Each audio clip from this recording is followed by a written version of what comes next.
Hi there, folks. This is the midterm review, and as always, I am the amazing Mr. Jansen. So away we go. If we take a look at this first one, it's asking us to write the equation of the line, and the two things we need to write the equation of the line are the slope and the y-intercept. Since we have a line that's parallel to this thing, this line has a slope of 3. Parallel lines have the same slope, so our line is also going to have the slope of 3. And then we use a fresh y equals mx plus b, and we plug in what we know. I know the slope is 3. I've got an x and a y value right here, this ordered pair. So I plug the 1 in for x. I plug the negative 2 in for y. And then we just solve this for b.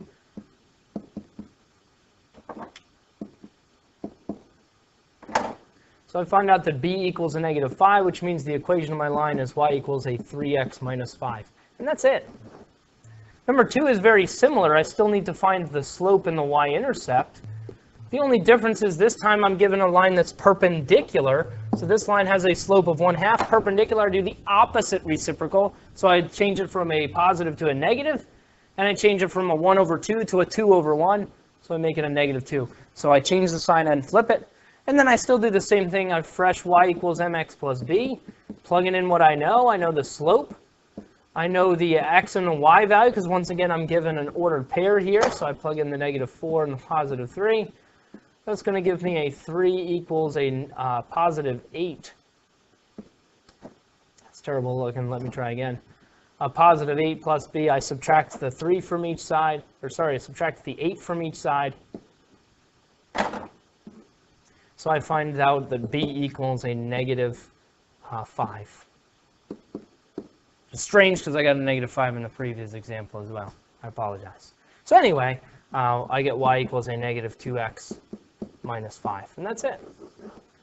Number 3, I'm doing the same thing once again. So I'm doing the slope and the y-intercept. The slope this time I have to use my slope formula.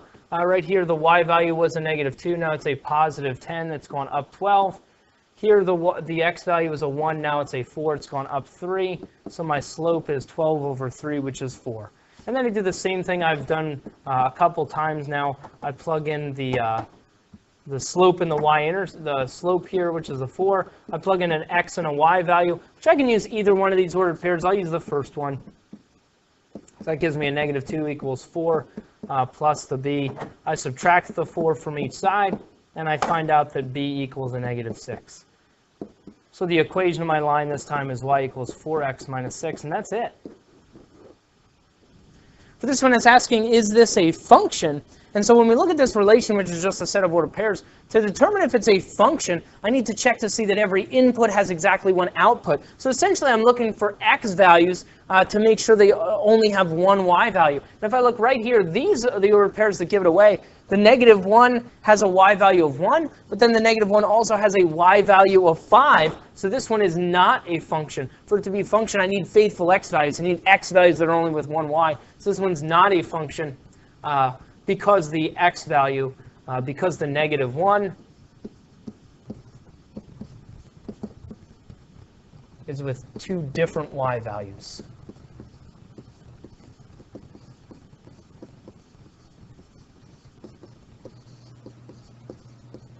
Okay. The next one is asking us, is the relation a function? And when we have a graph, we're just going to do our vertical line test. So if I were to take a vertical line here and try passing it over to the function, I drag this across the function to see if it touches one point at a time. And in this scenario, it does touch one point at a time, which means this one passes the vertical line test. So yes, this one is a function because it passes the vertical line test. And really what the vertical line test is doing is it's testing to see if each x value has exactly one y value. If it touches more than one point at a time, that means that x value has two different y values. Okay? And number 6, we just want to simplify this thing, so we're plugging in the values. So I plug a 6 in for y, a 5 in for x, a 7 in for z, and a 40 in for w. And now I just need to simplify this thing. Order of operations, I start inside the parentheses. That's an 11. Here, that's a 121. Over here, when I multiply this guy out, it looks like it gives me 1,400. Then I add them up. So that gives me a 1521. And that's it. Next one's asking me to solve. Whenever we have an absolute value equation, we have to split this into two. So I'm going to split this up. The first one is 3x plus 6 equals 12. The second one is a 3x plus 6 equals a negative 12. Because remember, what's inside the absolute value could be the positive or the negative version of that 12. So that's what I'm saying. What's inside here, the 3x plus 6, could be the positive version or the negative version. And then I just solve each. I subtract the 6 from each side. I divide by the 3. Over here, I subtract the 6 from each side and divide by the 3. So I get two answers, a negative 6 and a positive 2. Okay? Number 8, I want to solve the system of equations, and I can either use substitution or elimination. Substitution would work great if I had an x value or a y value that was almost by itself. This one, elimination, works great because if we look at these y values, I've got a negative 3 and a positive 3. So I'm just going to add these two together. And what happens when I add these up, I get a 5x. The y values cancel each other out. Elimination equals a 10.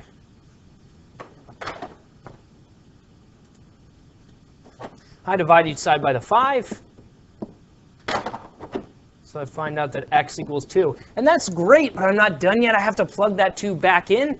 And I can use either one of these equations. I'll use the second one, so I plug the 2 back in for x. And now I can finish solving for y. So I get 4 plus 3y equals 1. Let me bring it off to the side here. I subtract the 4 from each side. And then I'm going to divide by the 3.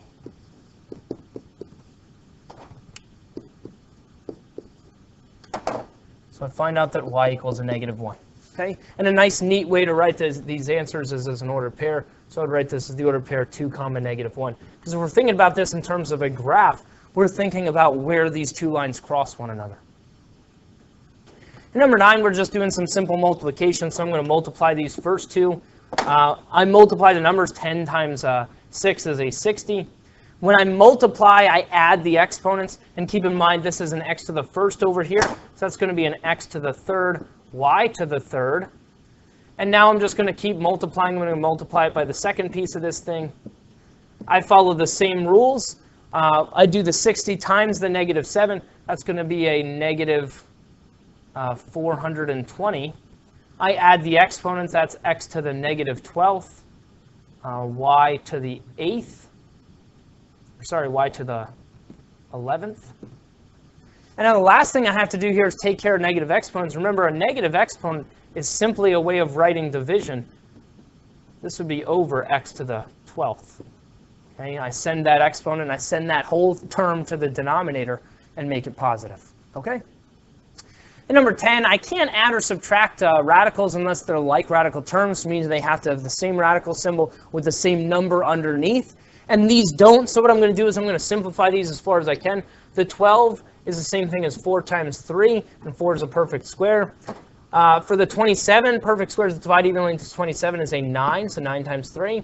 And then for the 50, perfect squares that divide evenly into 50 are 25, so 25 times 2. And now I start taking the square root. The square root of 4 is a 2, goes to the outside, it's a changed number on the outside. The 3 is still trapped. The square root of 9 is a 3. Goes to the outside, it's a changed number on the outside, but this other 3 is still trapped. The square root of 25 is a 5, jumps to the outside, the 2 is still trapped. And now I have like radical terms with these first two. And when I add like radical terms, I add the numbers that are out front. The radical part stays the same, so that's going to be a 5 root 3. This one, the 5 root 2, I can't do anything with that because that's not a like radical term. So that one's going to stay exactly the way it is. Okay? For the next one, I'm looking for perfect squares that divide evenly in here, and I want to find the largest perfect squares that I can. The 32 I can break down into a 16 times 2. For a variable to be a perfect square, I need exponents that are divisible by 2, so I'm going to break this down to an x squared times x. Y to the 8th is already a perfect square because it's got an exponent that's divisible by 2. Now I start taking the square root. The square root of 16 is a 4. The square root of x squared is x. we're assuming all variables are positive. The square root of y to the 8th is y to the 4th. Again, we're just dividing each of the exponents, and that just goes back to our rules of exponents. And then trapped underneath here is the 2 and the x. And that's it. For number 12, the square root of a negative 81. Well, the square root of 81 is a 9. That's easy. So the square root of a negative, remember, that's an I. That's an imaginary number. So that's 9i. And if you want to think of it this way, if you want to break it up into the square root of 81 times a negative 1, that's fine. The square root of 81 is a 9. The square root of a negative 1 is an I. And notice there's still nothing left under that square root, so it's a 9i. That's how we get imaginary numbers. For this one, I want to use my distributive property, so I'm distributing this term. And keep in mind, when I have a radical term, the thing that's out front is just like a coefficient. And then the radical part kind of associates with the radical part. Just like I deal with these things, if I had a 3x out here, I deal with the number and the variable separately. I do the same thing here. And remember, it's just stuff on the outside with stuff on the outside, stuff on the inside with stuff on the inside. So when I do the 3 root 5 times the 2 root 6, I do the 3 times 2 on the outside, which is a 6.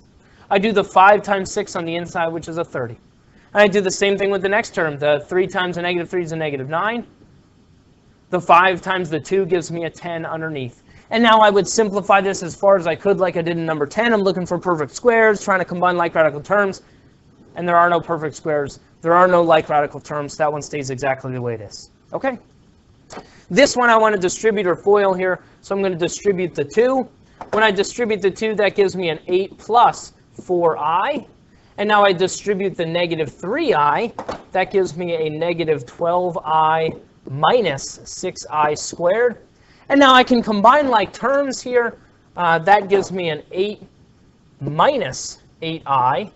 But then right here, the negative 6 times I squared, keep in mind that I squared is actually a negative 1, which means what I have here is negative 8 minus 8i plus 6. And now I have more like terms I can combine, which means what I truly have here is a 14 minus 8i. And that's it.